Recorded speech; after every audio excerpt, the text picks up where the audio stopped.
Hmm. Let's talk about loss and the grief that follows after the loss.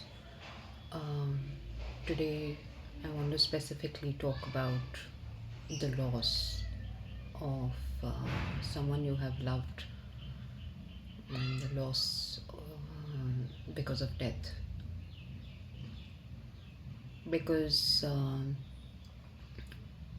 that's the void um, that never gets filled. No matter what we say, no matter how hard we try, that void remains, irrespective of who that person was and what relationship you had, that remains. And all of this I can say from my very, very personal experience of one loss after another. From losing both my parents at a young age,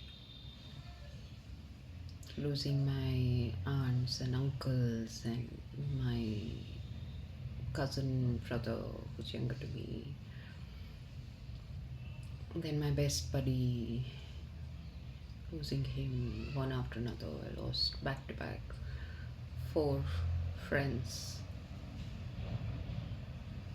So no matter what anyone says, the void remains. And having processed so many losses and grief, there's one thing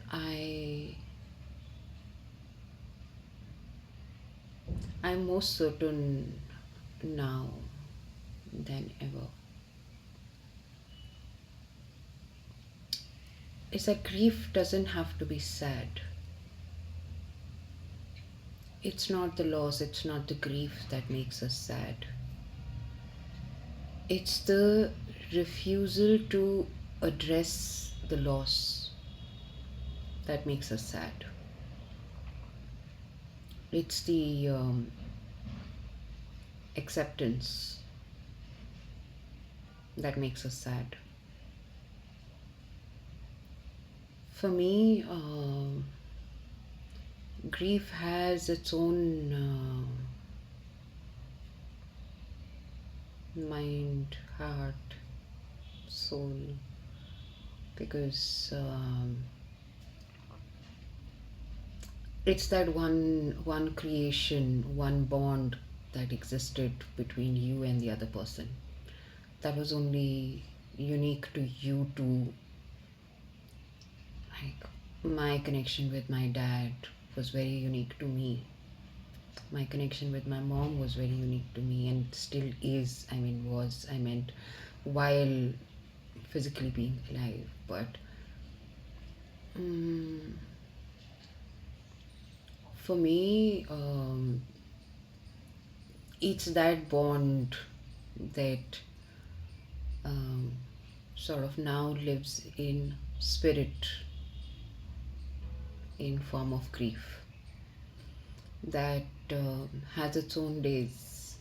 Some days it's crashing down at us from every single corner, and then there are days that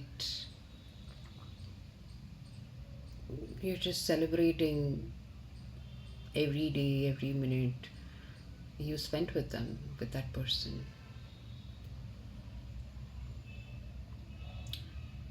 There are days it sounds so profound, and there are days nothing makes sense. There are days you sit and wonder, what if, those what ifs surrounding the loss or the day it happened, or the events that led to that episode. So, there's, I don't think, mm, yeah, grief has to become so overbearing.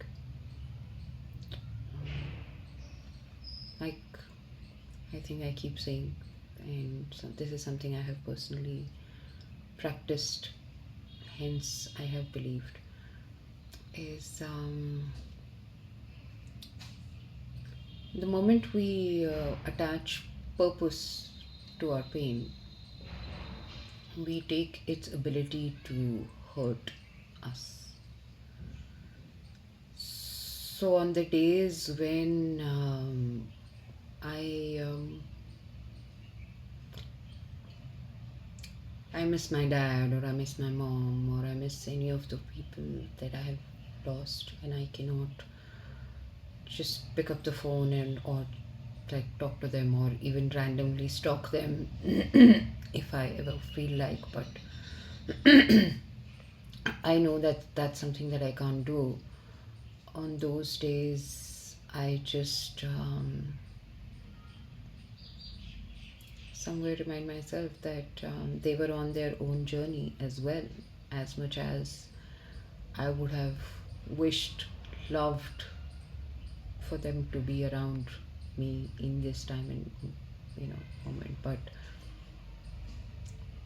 I can't be selfish to say no, they had to change their destiny because of me.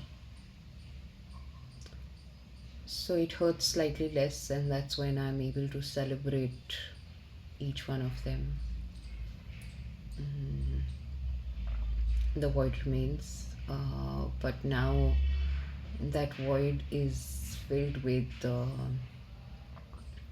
infinite what ifs, conversations, memories, lived, planned, dreamt. All those memories live in that void that I can always go back to. It's like each one of them have a dedicated room in the Museum of Void. So, yeah, I know it's easier said than done. I also know when it is fresh, when the wound is fresh, it does hurt a lot. But just know mm, we are in this together. And like I keep saying, mm, I know the light because I have lived in the dark. And I know the dark because I am my own light. So we can sail through. Um, I do want to talk about death specifically, um, because as much as I have experienced death in terms of loss, losing someone to death, I have also have had near death experiences, and death is not something that I am afraid of, and nor am I chasing it either. Um, but that's something I'll talk on another in another video. Sorry, a bit overwhelmed myself, but yeah, grief doesn't have to be sad. That's all. as a closing one. Take care. You're doing good. Bye.